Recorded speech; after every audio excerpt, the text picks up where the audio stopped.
требовательно просто. Нет, нормально. Мы когда собираем, я открою маленький секрет, когда вот мы собираемся в партии, у нас как семья, да, мы сидим там, да, может пиво иногда кто-то так, бутерброды там кто-то там сели, там сидим, мы разговариваем, и там никаких формальностей там у нас нет. Потому что мы семья, и как нам удобнее. Я встаю, потому что, чтобы я буду отвечать для всех, чтобы меня слышали и видели все. А вы, пожалуйста, Я вопрос хочу задать такого, значит, плана. Если даже рассматриваем в эти течение 2 лет силовой, скажем, крымский вариант захвата Белоруссии, мое мнение, силовой блок наш, он участвовать вообще в этом не будет. Значится, выходит, мирным гражданам нужно отстаивать, допустим, противостоять войскам там, Российской Федерации. Вопрос тогда допрашивается. Чем? Вилами, палками, граблями, что ли? Тоже нет. Потому что силовики не будут защищать. Вы затронули вопрос колоссальной важности, спасибо вам. Потому что у нас ситуация хуже, чем в Украине. Украинские элиты, они настолько были коррумпированы, они разворовали там все, и армию тоже. Но все-таки это было, все-таки государство, скажем так, патриотическое, и элиты патриотические. И что они сделали, когда вот случилась аннексия Крыма и начались на юге Украины процессы, они открыли склады и дали народу оружие. И народ сам отстоял страну, сформировал свою армию, кормил ее. Это уникальная ситуация. Это вот эти олигархи, которые на всем этом, они там, я не знаю, все уже разворовали. Да. Это проблема украинской демократии, кстати. Почему проблема? Дефект рождения, я называю это. Потому что украинскую демократию отстояли олигархи. Там провели приватизацию, у них деньги появились, они захотели власти и начали конкурировать. И потом возникли проблемы. Говорят, слушай, я кандидату дал 1 миллион, там, рекламу провел и так далее, а ты комиссии купил. Давай договариваться. Они провели законы, чтобы считали голоса. Но они владеют этой демократией, у них телевизионные каналы, никто не может влезть. И вот в этот момент, мне казалось, они разворовали свое государство. Украине сейчас главный враг не Россия, а свои олигархи. Им придется решить эту проблему, я думаю, они ее решат. Вот. У нас ситуация совсем другая. У нас внешняя армия есть. У нас все похоже на белорусскую армию. Танки там, когда есть соляра, ездят, да. Самолеты, когда есть керосин, летают, да, и запчасти, когда их отремонтируют, если, да. Все очень похоже. Но что в головах у ее командиров?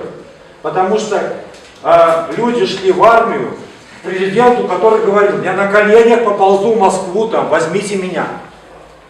Мы один народ, Беларусь вообще там не может быть одна, союзное государство, славянское братство. Люди с такими убеждениями. Конечно, часть шла там ребят из деревень, для которых это был социальный лифт, там денег на обучение нету. Я вот, хоть высшее образование, хоть офицером стану. А кто руководил этой армией? Остались с советских времен генералы, которые родом откуда-то. Мало того, это было кадровой политикой. Говорю, у нас в партии люди самых разных национальностей. Среди моих заместителей один из Урала, другой из Житомира, там кто-то из Слуцка, да, мы тут как бы, да, гены там не считаем, все они белорусские патриоты. Но когда люди прожили всю жизнь там, они все-таки остались, многие из них патриотами России. И вот эти люди, они хотят одного, воссоединения, и они подбирали такие кадры. Если где-то находился какой-то из деревни, парень, белорус, они его заталкивали. И вот эта армия оказалась вот руководима людьми, которые не могут защитить Беларусь. Они могут защитить от агрессии Польши, там, Литвы, Украины, но не России. И Лукашенко, когда понял в 2014 году, что куда он завел, он попытался делать какие-то там чистки. Но кто их организовал? Генералы, те же самые. А кого они чистили? Опять же, тех несчастных патриотов. Вот мы к чему пришли. Армия вроде есть, и мы ее там не очень хорошо, но кормим. Но она не готова нас защищать по всем радиусам. Армия не должна дружить ни с кем. Когда кто-то подкармливает армию со стороны, а Лукашенко хотел, чтобы чуть ли не Россия ее финансировала, то это как кто-то приходит к тебе домой и начинает кормить твою собаку. Это кто в деревне вырос, тот понимает. Да, значит, чего хочет ночью залезть. И у нас вот такая проблема. Что тут можем сделать мы? Ну, во-первых, заявить, что мы будем защищать страну. Да хоть из охотничьих ружей поначалу. Чтобы было понятна наша воля. Во-вторых, наверное, морально себя готовить. Может быть, даже, скажем так, да, это же почетный долг защищать Родину. Может, даже кто не имел военной подготовки, может, интернет позволяет, чего-то там учили. Но готовить больше мы сейчас не можем. Если мы начнем там готовить какие-то курсы по защите Родины, тут же опять боевиками и все, уголовное дело, так уже было. Трудных подростков там по Борисовым учили, сделали уголовное дело. Все признали, что их автоматы были, потом, правда, через 2 месяца оказалось, что ничего не было, всех выпустили. Но людей сломали. Надо готовить к себя к защите Родины. И говорить об этом. Мы об этом. БНК, только БНК почему-то заявляет об этом. Вот есть оппозиционный лидер, патриот, как себя называют. Я стал завожать что-то. Видите, это комментовать для меня собачий бред. Трэша собака, комментовать это что? Я на это, у европейцев выдатно ведают, что отбывалося, что отбывалося, але просто им так зручнее. Яны самі наполоханы, они думают, как же лепш Лукашенко, чем российские танки тут. Макей ездит, рассказывая, что Лукашенко боронит суверенитет и незалежность. Але ездить по свету и казать, он не так сказал, он спросил, это понижальное занятие. Там есть, я думаю, и тлумачать им, нам треба робити своє.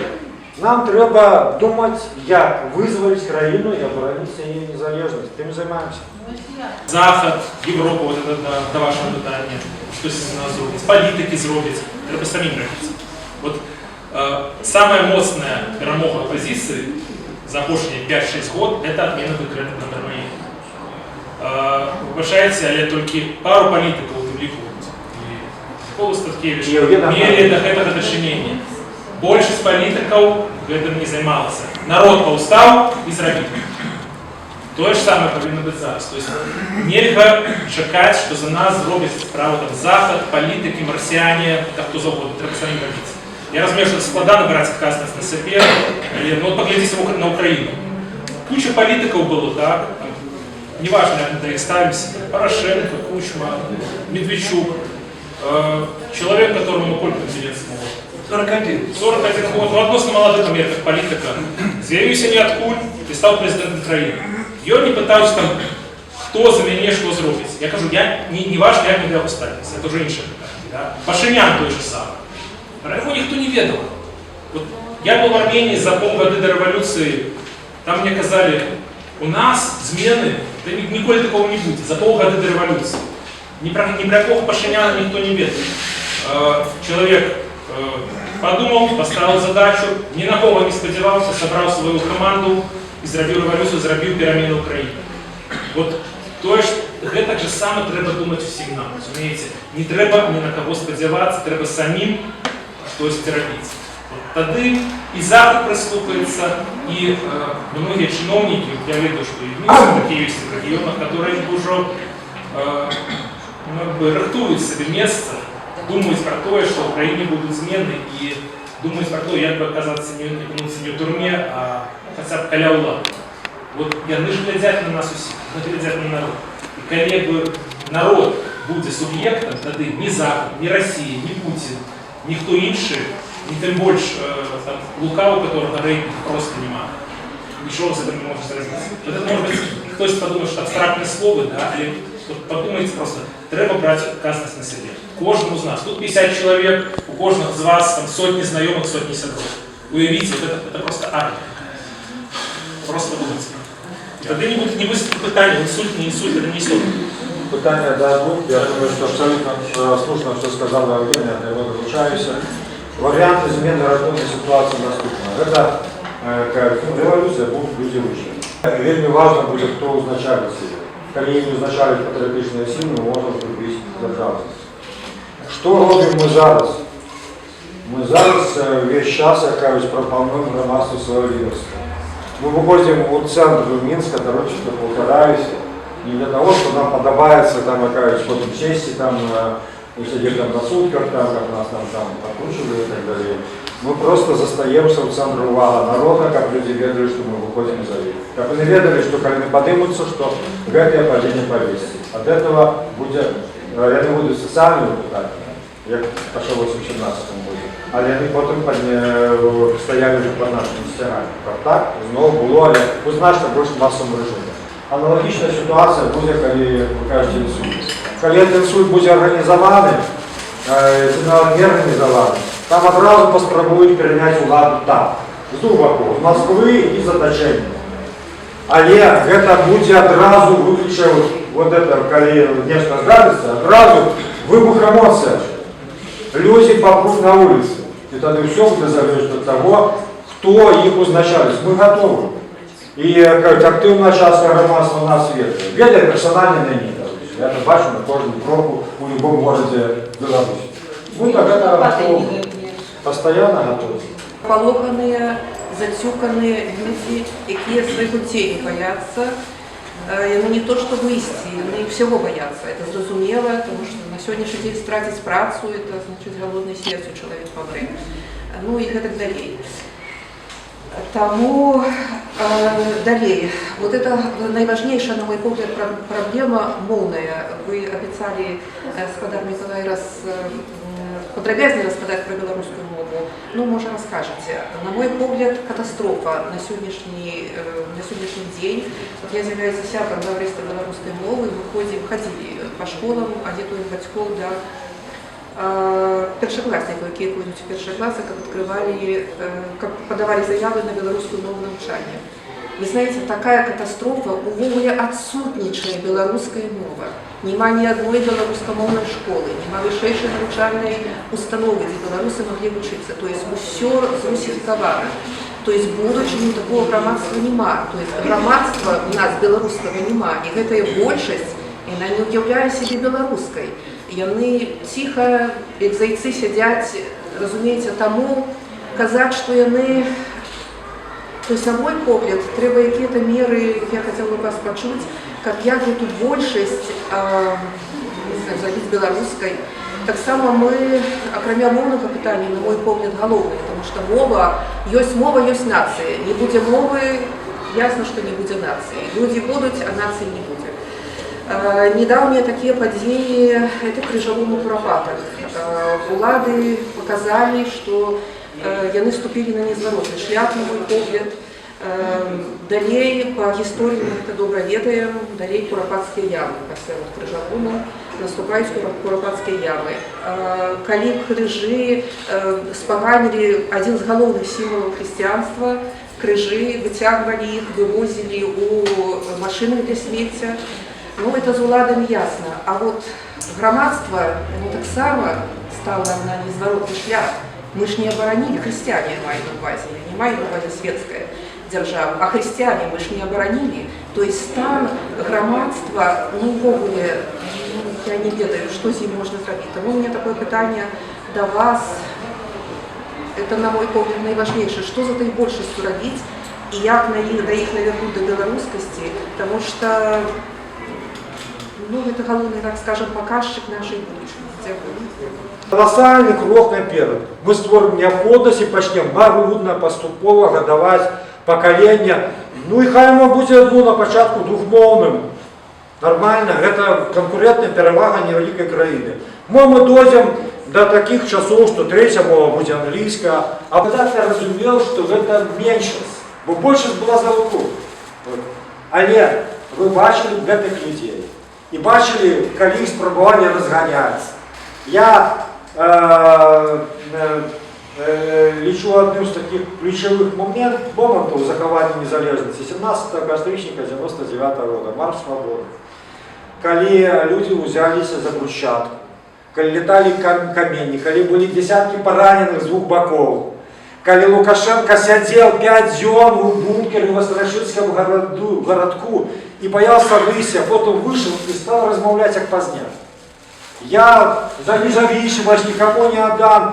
Просто потім ці люди, видите, тоді відбулося те, про що нас попереджували розумні політологи всесвітнього масштабу. Вони казали, от у вас є годов 5, а потім люди привикнуть і стануть виживати по-особому. І от на сході, от на цьому 5-му годі, ми зробили, що? Ми урятували незалежність. Лука відмовився по стіні.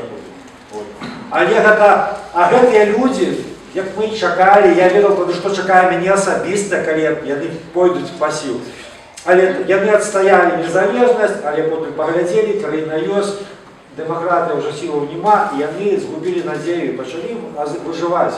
Але як тільки з'явиться мала надія, здаряться дві речі. Одна вельми добра і одна вельми кепська. Вельми добра то, що ви просто побачите другу країну.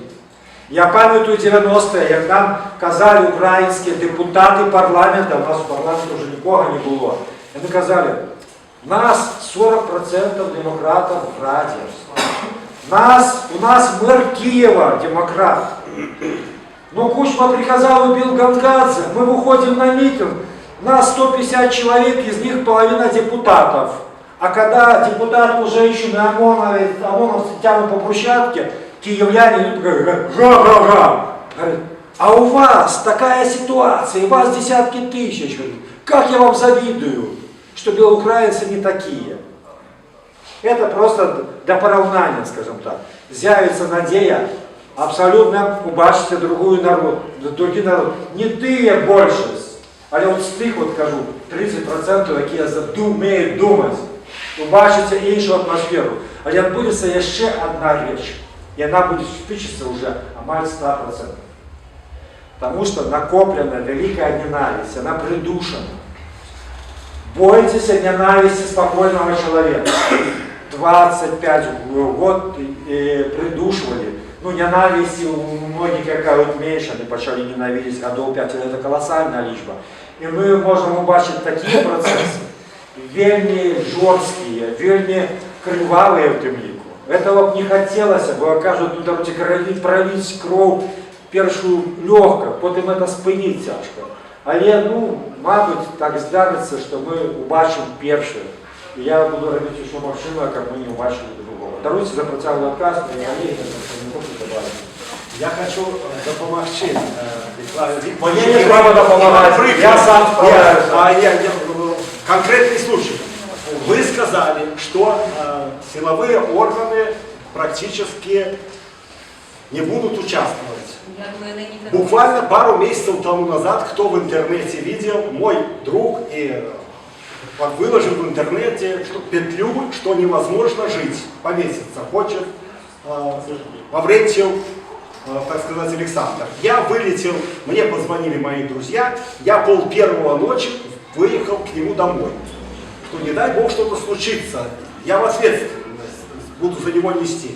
Я стучал, он на первом этаже, я вызвал милицию через некоторое время, приехала милиция, и один водитель, который приехал, который меня крутил когда-то возле дома.